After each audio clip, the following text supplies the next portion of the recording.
Good evening and welcome to the 2012 Shakopee State Legislative Debate on the campus of Shakopee High School. My name is Rob O'Neill. I'm the pastor of Brookwood Community Church, and I'll be moderating tonight's forum.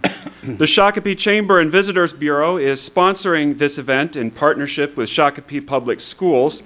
Students from Shakopee Public Schools are here in the lecture hall tonight, and several of them will be assisting me in asking questions of the candidates. The views expressed in tonight's debate are those of the candidates, not those of the Chamber and Visitors Bureau or of Shakopee Public Schools. Candidates will be asked a series of questions, and they'll have 1 minute to respond. If I ask a follow-up question, candidates will be given 30 seconds to respond to the follow-up, and candidates will also have the option of using a 30-second rebuttal. We will begin with the candidates for House District 55A. In alphabetical order, we welcome Representative Mike Beard and Mr. Chuck Berg. Candidates, you will have 1 minute for your opening statements, and we will begin with Mr. Beard.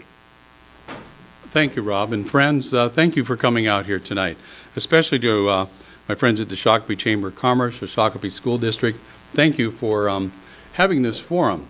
Informed voters are an important part of our representative democracy, and it's good that you're here to hear what we have to say, and that we're here to hear your questions and talk about your concerns.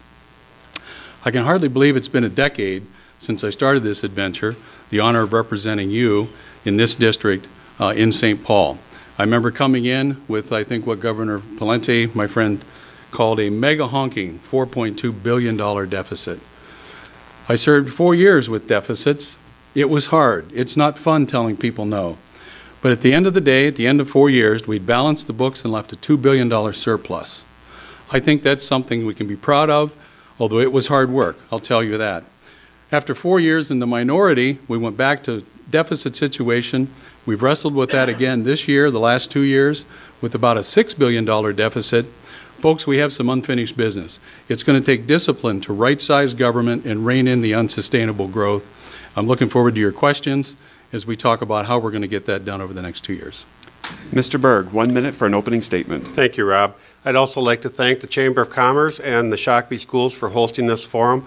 It is important for people to have a very well-informed vote, and I look forward to your questions, and I hope that I am able to provide the answers you're looking for. We came to this community over 44 years ago, and I've developed a deep love of Shakopee and of this state. But over the last several years, we haven't been moving forward. We've been moving backwards. And I would like to take the experience that I've gained and the values that I've learned in my 44 years in this community and go to the state level.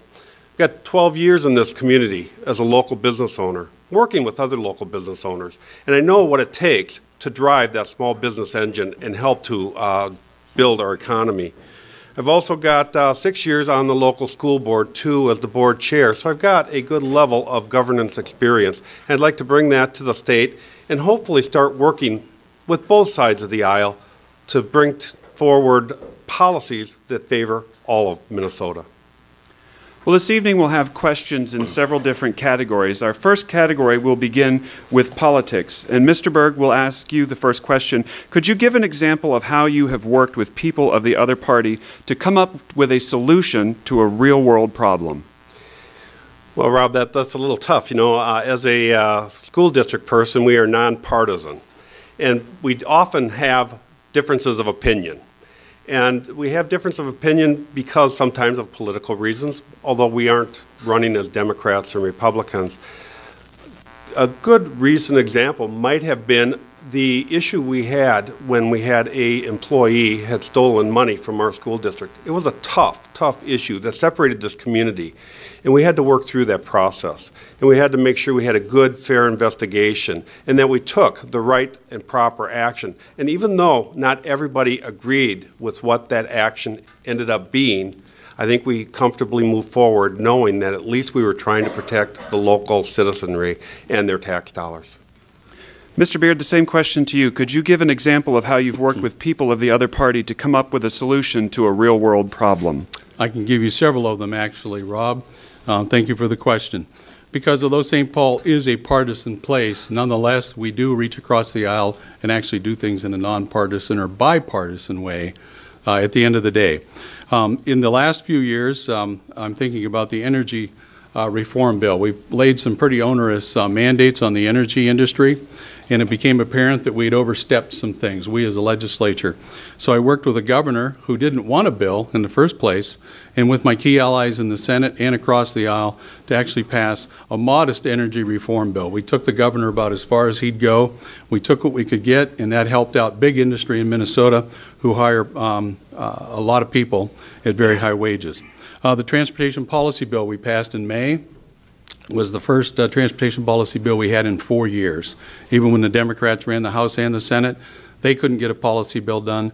I got a policy bill that had 112 votes. Probably most famously and most recently, the special session flood bill that took care of our friends in Duluth. Of course, the governor had a really big proposal. We got together bipartisanly, carved it down, and had peace in the valley, and got 130 votes on that bill.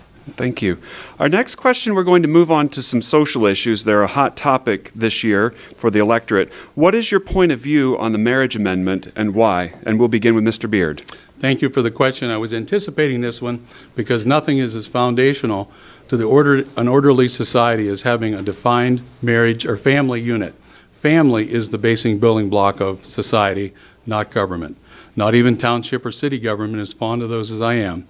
It takes mom, dad, and kids to make the generations go on into the future and to establish bloodlines so we can transfer property and trace our genealogy, which has been very important for more than 10,000 years of recorded human history. In those 10,000 years, and I'm talking fast because this is 1 minute for a question that could take us all night to talk about, so I'll probably want some 30-second rebuttal time. At any point, when we're going to redefine society, we're going to turn to the Constitution, because the Constitution is where you, the people, you speak to us as governing people. We don't make up the Constitution. The people make up the Constitution. The Constitution describes how you're going to be governed and how I, as a government person, am going to govern you. So the people get to speak. Already in this state, there are several lawsuits lined up asking judges to decide how we're going to change the most fundamental unit of society. I don't think that's the way we should go. Therefore, I thought we should put that question to the people. Mr. Berg, the same question to you. What is your point of view on the marriage amendment and why? Rob, I think this is really a critical issue in front of the voters today and in 2 weeks. It's absolutely wrong to be putting a constitutional amendment on something we already have a law for. In fact, it's spiteful. We have a law that if you were to vote no on this constitutional amendment, you still are not going to be able to go and marry somebody of the same sex. My marriage has lasted 26 years. My wife and my daughter, 22 years old, are here in the audience today. I would like to know, 23, I know, I'm going to hear about that later. And I would like to know that if my daughter, somewhere down the road, chose to marry somebody of the same sex, that she could have the same enjoyment that I've had being married to my wife for 26 years.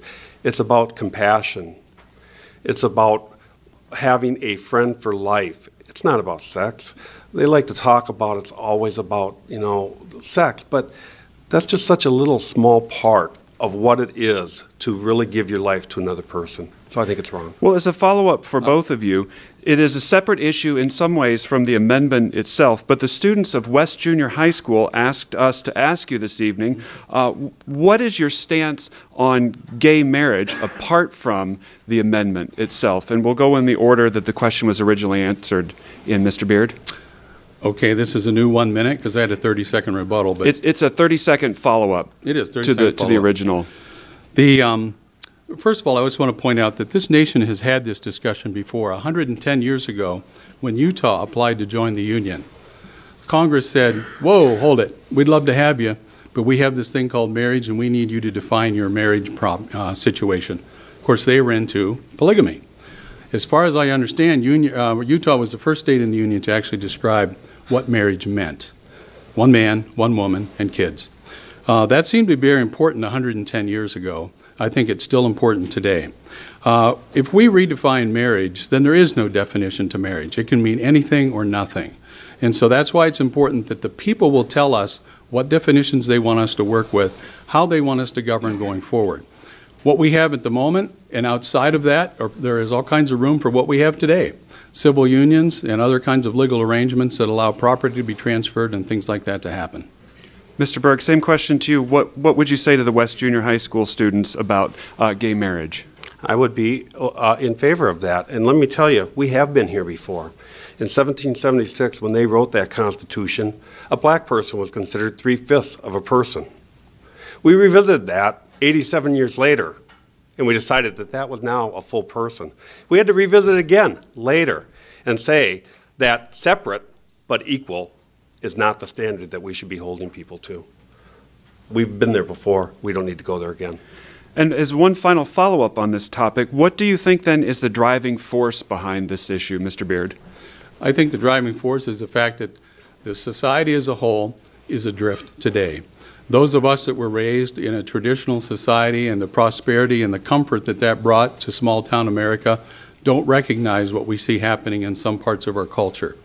If we're going to define our culture so that we govern accordingly and we ask government to promote a certain basic unit of society, the family, that's given us the culture that we've all grown up in, then the people need to define that. That's what's driving this.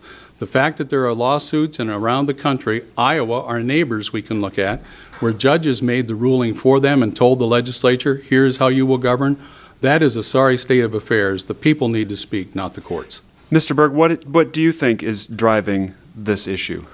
I think to a great extent, Rob, that fear is driving this issue. People are fear things that they don't know. It's a new age. It's a new time. And things are starting to change. And that causes a little bit of fear for people, just like it did when interracial couples started to marry. I don't think that there's any good, solid reasoning behind saying that this is going to hurt marriage in Minnesota.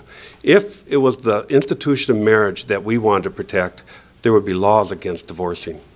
Mr. Beard, 30 seconds to follow up. Thank you, Rob, for the 30 seconds. You know, I've stood for several years and listened to people drag slavery issue into the marriage issue, and the two are like apples and fence posts. They're not even related in the least.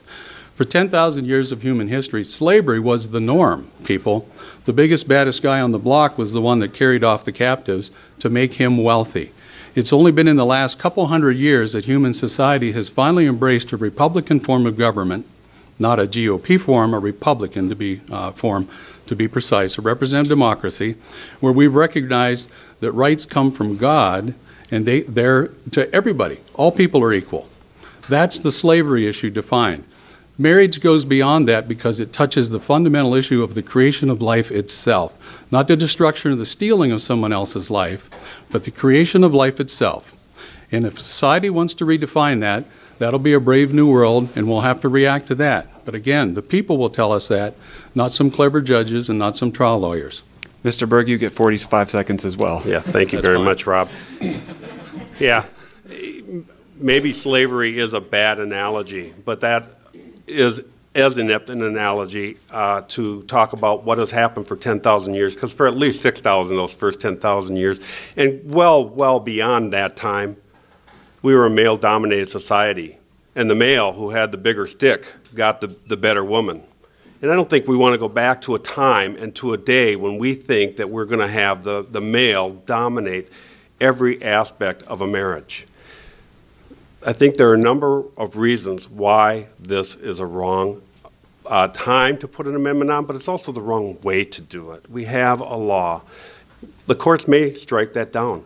We have a society in a democracy in which we decided we're going to have 3 equal forms of government, and we need to honor the Founding Fathers' wishes. Thank you. Well, staying on social issues for just a few more minutes, do you support the proposed voter ID amendment, and why? Mr. Berg, we'll begin with you. You know, that one is a very, very tough one for me.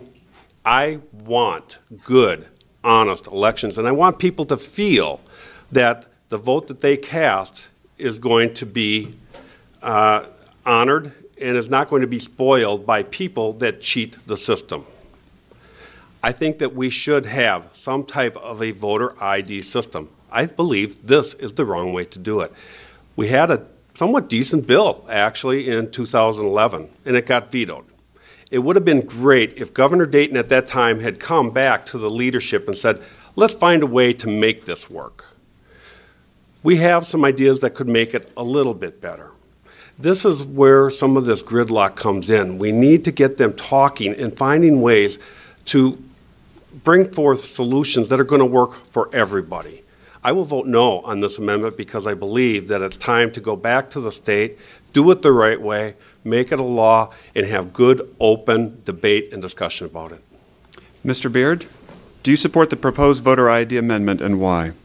I do. I would have preferred to do the statutory bill, do it the statutory route that we offered and we negotiated with the other factions within the legislature, both House, Senate, and Executive. But at the end of the day, they vetoed a very reasonable bill. I thought, well, if this is the way this is going to be for the next 4 years, because we still, regardless of what the voters say on November 6th, we still have a governor who won't move on any sort of voter reform. And so it seemed to make the best sense just to take the concept to the people. For folks who say, well, how are you going to make this work? Read the bill. It was a great bill, very comprehensive bill that I think put it into play very prudently and wisely. And if the voters speak and they amend the Constitution to to ask us for photo ID, well, we'll probably just repass the bill that we had. In the last 15 seconds, and I'm glad we moved on to this because we can actually talk about it in 60 seconds, we talked about 3 equal forms of government, 3 equal legs. I would submit there's actually the overarching one is the people themselves. The people write the Constitution that the 3 branches of government have to live with. So we've asked the people to consider rewriting this portion of the Constitution, excuse me. Rob. Mr. Berg. Although we do ask the people to look at this Constitution, I don't think that anybody wants to become California where we have 2 or 3 propositions out at every state election. I don't think we want to see millions and millions of dollars poured in divisive constitutional amendments when that money could so much better be used for doing things like feeding our poor and for educating our children.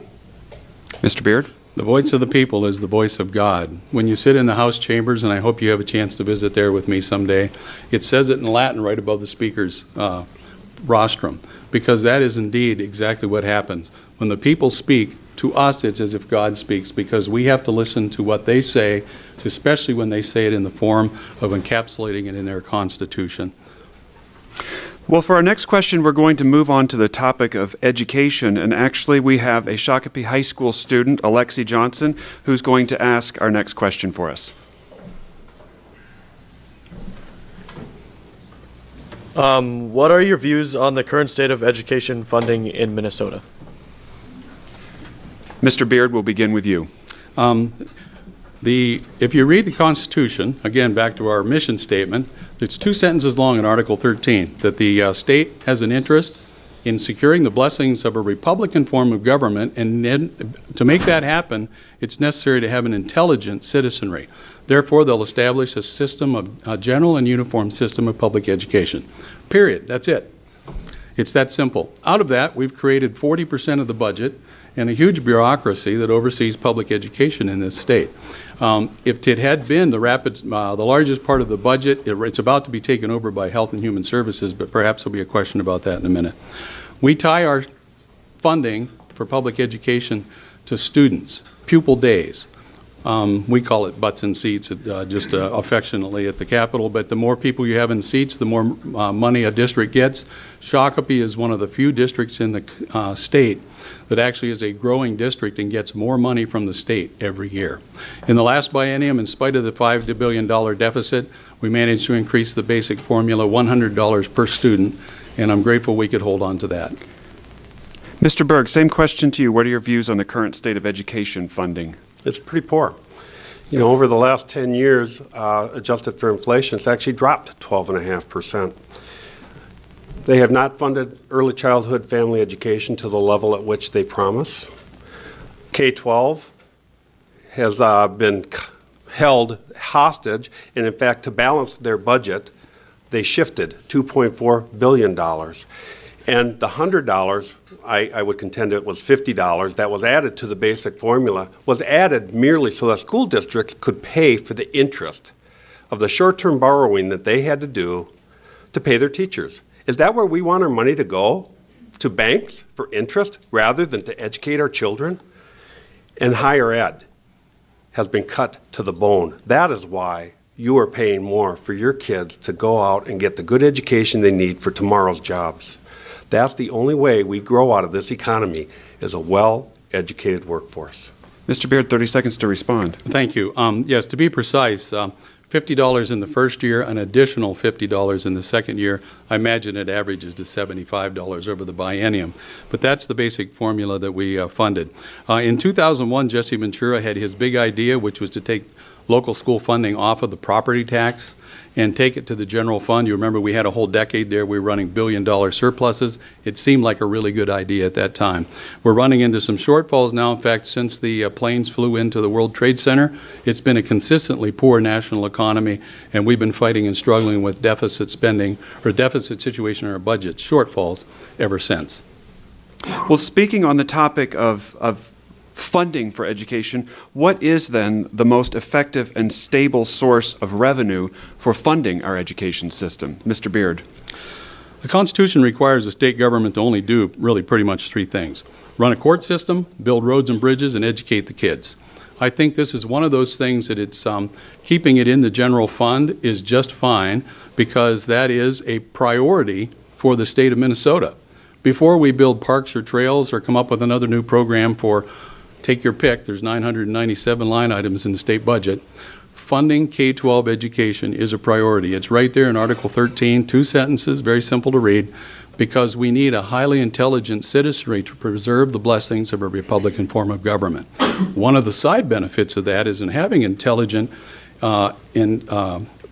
citizenry that respects the government we've been given is they tend to be entrepreneurial, thrifty, and pretty darn self-sufficient. They make excellent employees. That's a side benefit of what public education does. But having the state make that a priority and fund that from the general fund, I think, is a very appropriate and wise thing to do.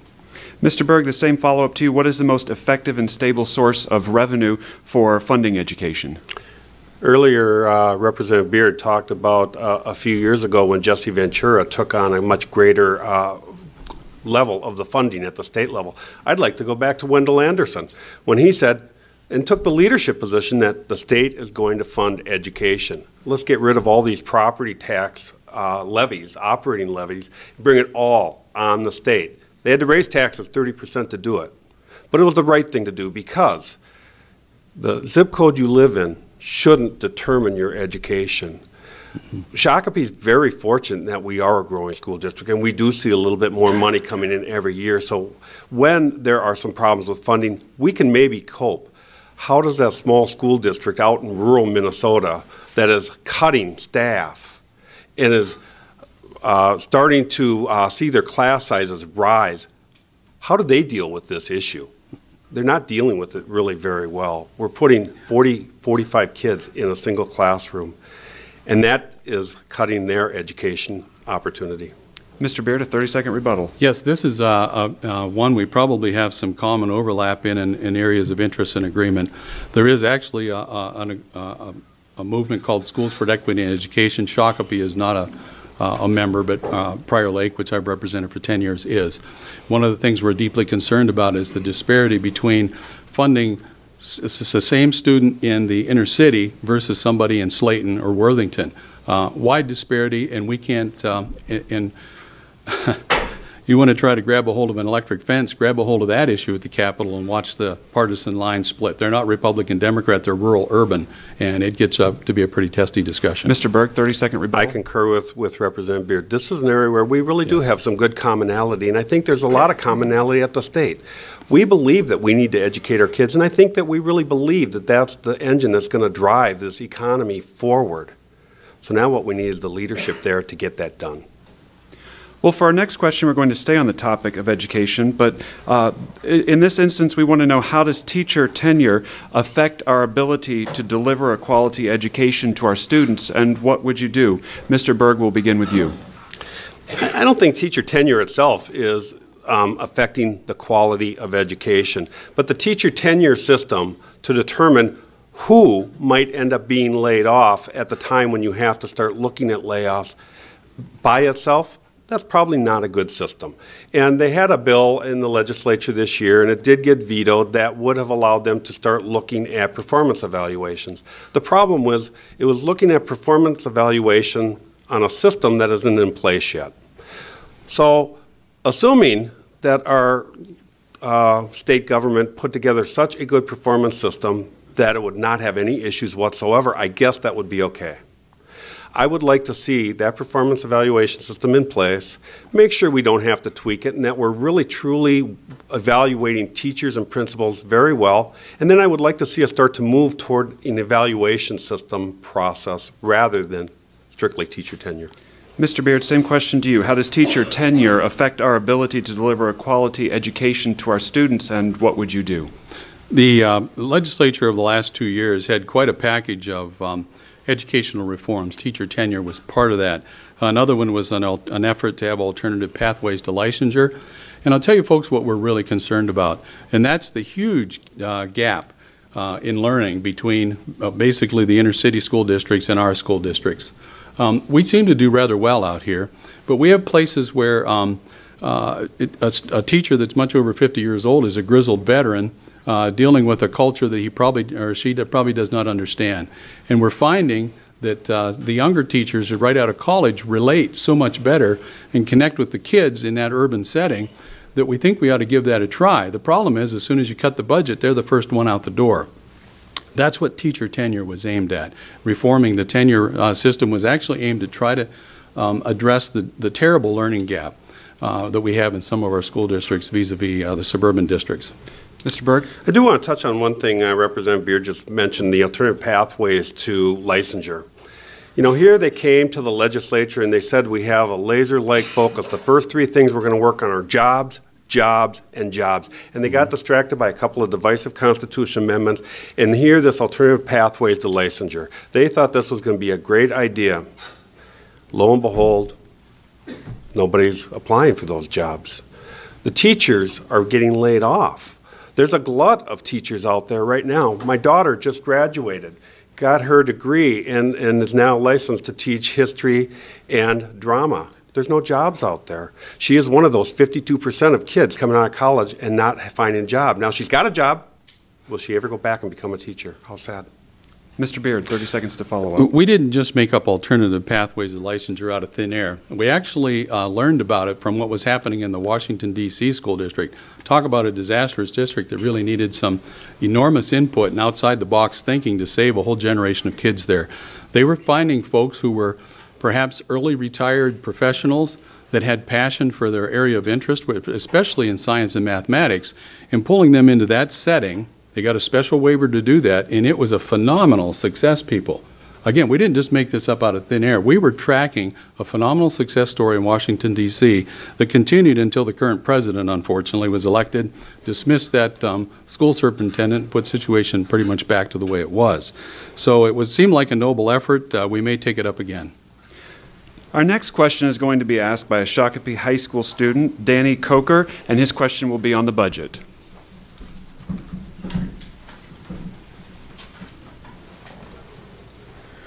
Agree with the current budgeting process? If no, what needs to change? Mr. Beard, we'll begin with you. I was going to say, pick me, pick me. No, I don't agree with that process. In fact, we had a bill in the legislature that we had two economists in the legislature, both Republicans. One was a high school teacher, one was a college teacher, King Banyan from St. Cloud. Mr. Banyan, Representative Banyan, actually brought a bill to go to zero-based budgeting. The revolt we got from the administration was astonishing. We thought maybe this would be something we could work with. We have a system now that actually it describes in statute what next year's budget's going to be. I was responsible for a transportation budget that was $4.7 billion. Do you know I was forced to add 4 lines to my bill, page 12, I think it was, lines 17 and 18. Senator Roebling was there. That tells the next legislature that they're going to increase spending for, in this case, mass transit by another 17%. It's already there.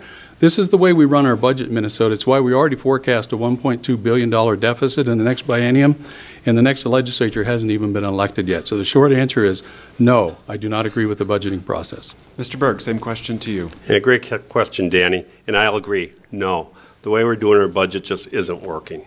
First of all, we're not getting there. We're not getting a balanced budget.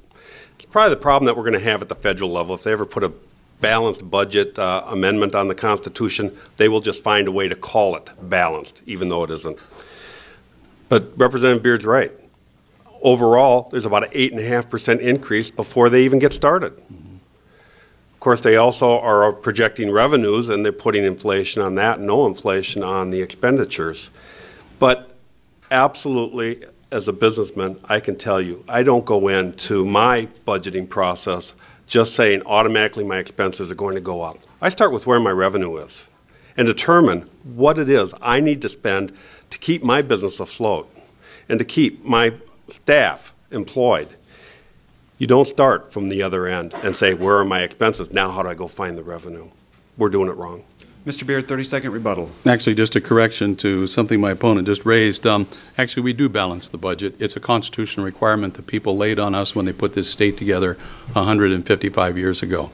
We do balance the budget. Sometimes we do some accounting shifts, but at the end of the day, the money that comes in exceeds the money that goes out. It has to do that, and that's just the way it works. So, no, we balance the budget. It's a constitutional requirement. Mr. Berg, 30-second rebuttal. I'm going to leave it to you, the people. They went out and they took our tobacco settlement and decided we're going to count all of that money now. We're going to shift when we pay the school district. So that $2.4 billion, we're going to count that next year. If I did that in my budget, I couldn't stay in business. And quite honestly, I really believe that the IRS would be after me as well. These are not generally accepted accounting principles. And for shame to say that they're budgeting balancing that budget. As a follow-up, before you have rebuttal with one another, we would like to ask the question about the budget shifts. Should budget shifts be considered a solution to balancing a budget? Mr. Beard and then Mr. Berg. So what do you want me to do, rebut or answer that question? Let's do the first? follow-up first, and then we'll give you a 30-second rebuttal. Certainly. In the budget shifting, it has been part of the budget balancing business since I first got involved in politics in 1982, when Al Quie was facing several $100 million shortfalls. Part of what they did was move local government aid and the school shift around. You understand how the school payments work? I know a couple of your school board members, and you do. But 90% of the money that comes to a school district comes by the end of the school year in which it's supposed to be spent. The other 10% is called like settle-up money. There's a lot of things that need to be accounted for, and who was actually here, who transferred to another district, because remember, the money follows the kids. Remember I mentioned that? So the other 10% comes after the first of the next school year. 90-10 is the way we always pay it. So there's always a shift from one biennium to the other. The difference is how we account for it when we have a huge budget deficit. And rather than cut the spending per student, which is one way to balance the budget, I'm sure you'll all agree, almost every superintendent in the state said, I'd rather take a shift than a cut. And that's what we deal with. So when I was in the legislature the first 4 years, can I go right into my 30-second rebuttal here? Let's give Mr. Berg a chance to talk, and then we'll the let you do your 30-second rebuttal. Okay. Could you repeat the question real quick? Should budget shifts be considered a solution to balancing a budget? No, they certainly shouldn't be a solution to balancing the budget. Representative Beard's right. Sometimes you do have certain shifts in there. And even in your business, you have certain shifts. You have things that, you know, are going to come up later on in a year. But for education, 87% of our costs go to staff. That's what we do. We have teachers in there teaching kids. And those people still have to get paid. And they don't care whether the money was shifted or not. You have to make that payment. Mm-hmm. So what has that meant? That's meant many school districts have had to go out there and borrow short-term money just so that they could make their payroll. Either that, or we start laying off more people, meaning less money's in that economy, meaning that the revenue is down. It becomes a perpetuating cycle that just doesn't work. So it's, at some point, the legislators just got to get up and gird themselves up and say, we got a problem and we got to fix it. We can't keep kicking the can down the road. Mr. Beard, 30 seconds to respond. Thank you. Part of the problem we ran into when the DFL controlled the legislature for those 4 years is we went from having the school shift back to 90-10 for the first time in years. That happened on a Republican House watch. We moved it from wherever it was in those terrible deficits. We got it back to 90-10. The voters handed control to the DFL, and within 4 years we were back to something in the neighborhood of 70-30, 73-27 or something to that effect. And then when we came into this deficit with a $6.2 billion deficit staring us in the face, the governor wanted to go to 50-50. We said no, we'll go to 60-40. But at the end of the day, is this a great way to run a railroad? No, it's not. It is a tool that's there for cash flow purposes because the payment only moves a couple months. It's like they never get the money. They actually get the money. It just comes a couple months later across the end of the fiscal year. Mr. Berg? Yeah. You know, it's easy to start to blame. And I don't want to get there and do that blame. During the time when they had a majority, they did do some good work. During the time that they were in the minority and they had a Republican governor, there were some issues.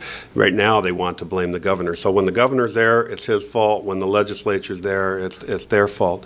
It really doesn't matter who the party is. We have to get together and work for what's best for the citizens of Shakopee, for the citizens of Jackson County, for the citizens of Louisville County, and for the whole state.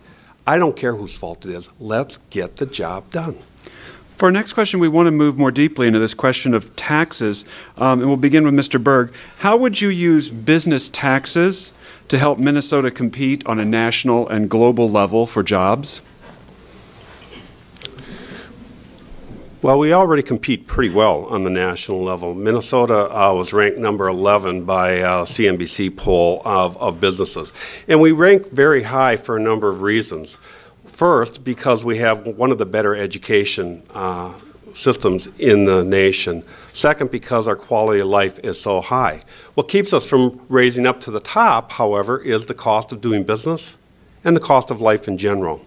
Now, the cost of life in business is about 5.3% of our budget, business taxes.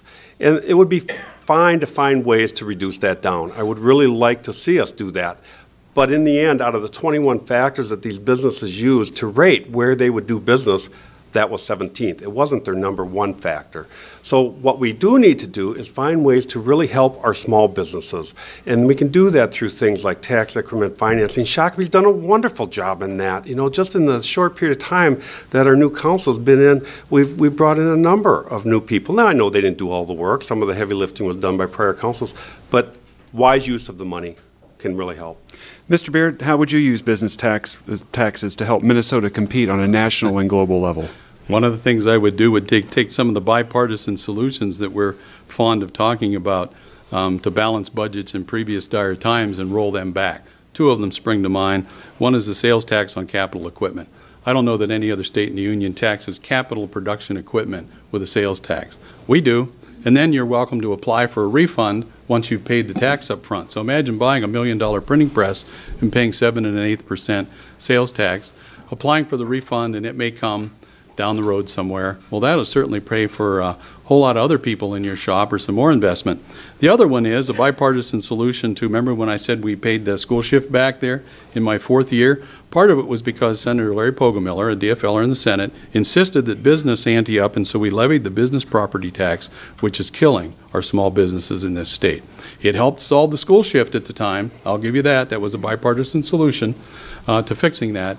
But its time has run its course, and we need to visit that issue, because I know some of you, I'm looking at you in this room, that own property and do small business that pay an onerous real estate tax that goes to the state. Mr. Berg, 30 seconds to rebut. Yeah, since Representative Beard brought this up, what has been onerous to small businesses? And remember, I work with a number of local small business owners. One of the most devastating things recently has been the repeal of the homestead tax credit. It's costing everybody money here. Our property taxes have gone up 100% in the past 10 years. Local farm taxes have gone up 150% in the past 10 years. Our property tax levels have gone up about $84 billion. It's now actually the largest part of our budget, ahead of income taxes now.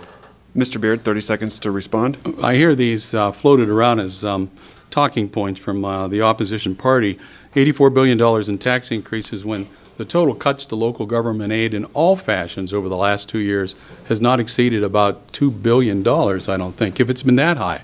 So a guy's got to ask, where's the other $82 billion coming from? It certainly didn't come from cuts to local government aid, because the entire state budget is only $17 billion a year. So I ask you to take that with a grain of salt. The homestead property tax has nothing to do with the business tax. It does affect local government spending, but that's another story. Perhaps you'll have another question in a moment. Actually, we're going to move to transportation at this point to give you a chance to talk about that as the clock is running. Minnesota has seen a major interstate highway bridge collapse. Is the state doing enough to keep up with the wear and tear on our transportation system? And we'll begin with Mr. Beard. The number one mission at MnDOT is not speeds, not even snowplows, it's safety. Safety is number one at MnDOT. I have to say that because when that bridge fell down, there were a lot of people at MnDOT that had the finger pointed at them saying, how did you let this happen? Folks, a really bad thing happened to some really good people because of a design flaw and an underbuild, an error actually in the construction back in the early 60s that had gone undetected. And we're all scratching our heads in the aftermath thinking, how could anybody have even ever discovered this because it was so egregiously underbuilt? Somebody just screwed up when they built that bridge. That's not going to happen again. No, MnDOT is doing a fine job, especially since Chapter 152, with the bonding for the bridge projects, which I was a fan of, by the way. We have moved ahead on taking the top several bridges on the endangered list and are rebuilding them. Lafayette, Winona, you've seen the marvelous work being done at Hastings, for instance. MnDOT is on top of that, and safety is job one with MnDOT. Mr. Berg, is the state doing enough to keep up with the wear and tear on our transportation system? They are starting to. It's much better than when that bridge fell. Let's face it, a bridge should never fall anywhere in a major metropolitan area. MnDOT needs a lot of money to fix all of the roads that they have. If I remember right, it was in the neighborhood of $6 billion over the next 10 years. And we're going to have to figure out how we get there. Our gasoline tax is not going to sustain us into the future. It's becoming unsustainable. We're going to have to look at many other solutions for transportation in the state. We're going to have to start asking people to carpool. We're going to have to start looking at things like rapid transit, bus rapid transit. And we're starting to, and that will help some. But we still have a big, big gaping hole in there to repair all of our infrastructure, not just our roads. Mr. Beard, 30 seconds to respond. Yeah, several of us serve on a committee the governor put together called TFAC, Transportation Financing Alternatives Commission. And we're looking at all of these things rolled into one, whether it's gas tax, registration fees, a mileage-based fee. Perhaps we'll have a question about the mileage-based fee. That's a great topic to talk about. But we're looking at public-private partnerships. I think end of December, just before Christmas, there'll be a report from the governor, from our committee to the governor, that'll be available for the next year's legislature to look at. But just to tell you, other bright people in past years have done similar situations, similar exercises, and produced great reports. This will be a great report, too. I'm sure there'll be good talking points for us. Mr. Berg, our next question is returning to the topic of politics, and we'll begin with you for this question. Is a state government shutdown a helpful negotiating tool between the governor and the legislature? No, of course it's not. You know, that put 17,000 people out of work. It actually cost several people jobs. You know, and we talk about, well, this is what it ended up costing us. So we actually saved money because of the wages we didn't have to pay. I can just tell the story of a friend of my daughter's. She got out of school. She had gotten her beautician license. She was just waiting to get it from the state. She had the job lined up. The license didn't come because the state shut down, and she lost that job. And she was out of work for the next 9 months. That is brinksmanship, and we don't need that happening. And in fact, I would be in favor of, if you want to have a constitutional amendment, have one that says that legislators will have a balanced budget by the end of the session, or they forfeit their pay. I would be in favor of that. And I would never take my pay during a state shutdown as my opponent did. Mr. Beard, is a state government shutdown a helpful negotiating tool between the governor and the legislature? Absolutely not. It's one of the most horrible things I've seen anyone do in a political setting. The legislature balanced the budget. All 9 budget bills were to the governor. He actually signed the agricultural bill in March or April. I think it was in early April. Signed the ag bill. Our bill was ready to go by the 1st of May. And the department head sat on it for several days, waiting for marching orders from the corner office, the governor's office. The shutdown didn't idle 17,000 people. It put almost 40,000 state workers on temporary layoff. 28,000 private highway people, the people that my committee is responsible for, were on hiatus, and that cost us somewhere in the neighborhood of $20 million for shutdown and startup costs. What a terrible waste. For instance, the political nature of it became very apparent whenever they shut down Canterbury Park. The Gambling Control Board, which runs, or the Gambling Commission, which runs Canterbury Park, has absolutely zero general fund dollars in it, people, none. It's dedicated funds from the racing activities at the park, totally self-contained unit, and they insisted that that be shut down. I'll take my 30-second rebuttal when it's time, because there's more to say about that. Mr. Berg, 30 seconds to respond. You know, people always say you want to draw a contrast between your opponents, and here's an area where we can draw a contrast. Mike is so quick to start pointing the fingers at it was this person. It wasn't me, it was this person. I had the great good fortune being the district governor for Rotary for most of southern Minnesota. I went to the historic Club Number 9 in Minneapolis. The preceding 2 weeks, Palenti was there, and Dayton was there, and then I spoke. And I was able to use the line saying, you can tell that I am the Rotary governor because I'm the first one in the last 3 weeks that hasn't been pointing his fingers at somebody else.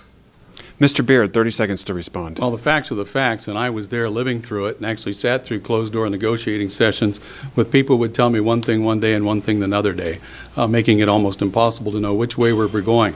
But the fact of the matter is, in our system of government, the House of Representatives generates the spending bills and the bonding bills, and we did the job. We sent them all to the governor. He vetoed them all. That's the way the system works. The only thing that came up is we heard chatter in the hall that AFSCME Council 5, the big council over there, was telling their members, plan on coming back on Labor Day. We're going to shut them down and we're going to make them pay. I hear that water cooler chatter. I hear some of my MnDOT friends telling me that, and I've got to say, what is going on around here? What a way to govern a state. This is terrible. Well, gentlemen, our time is beyond gone, and so we'll go to closing statements now. Mr. Beard, we'll begin with you.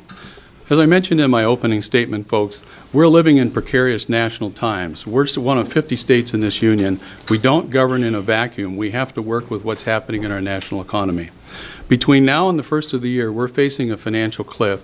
It's called sequestration. You remember this summer when we were arguing over raising the debt ceiling to $16 trillion? Part of that deal was if they couldn't reach an agreement, there would be some dire consequences on January 1st. As we stand here at this moment, this state is looking at about $1.2 billion in structural deficit next year, which I think is rather easily solved by just lowering the trajectory of state spending. We have about $444 million cash on hand above and beyond the budget reserves because people like you are working hard and trying to make this economy work in spite of the uncertainty from Washington. We will try to live within our means, but after Election Day, you're going to see some interesting things happen, and know that the next legislative session is going to be anything but a cakewalk. I've been battle tested. I've sat there and had people scream in my face and been able to say, I'm sorry, but we have to prioritize with the money the taxpayers are sending us. This is what they send us. This is how we're going to spend it. I can do that again for you. I ask for your vote on November 6th and send a tested, true veteran back to St. Paul to face the dangers we're encountering. Mr. Berg, a closing statement. Thank you. I'd like to once again thank the Chamber and the Shakopee Schools for hosting this forum, and I hope it was beneficial for all that attended. We are in days of heavy, heavy change, and that has been my career. My whole life has been managing change and managing change for other organizations and help them in navigating that change to a brighter future. That's what the computer industry really does. We need leadership at the state level that is going to help to manage that change and lead us to a brighter future. Now, we have been trying to cut spending or increase taxes. It's really time to drive the engine and grow this economy. I know what it takes to grow small businesses. I work with too many of them, and I know that it takes a good, strong middle class, something that has really been sacrificed over these past 4 years.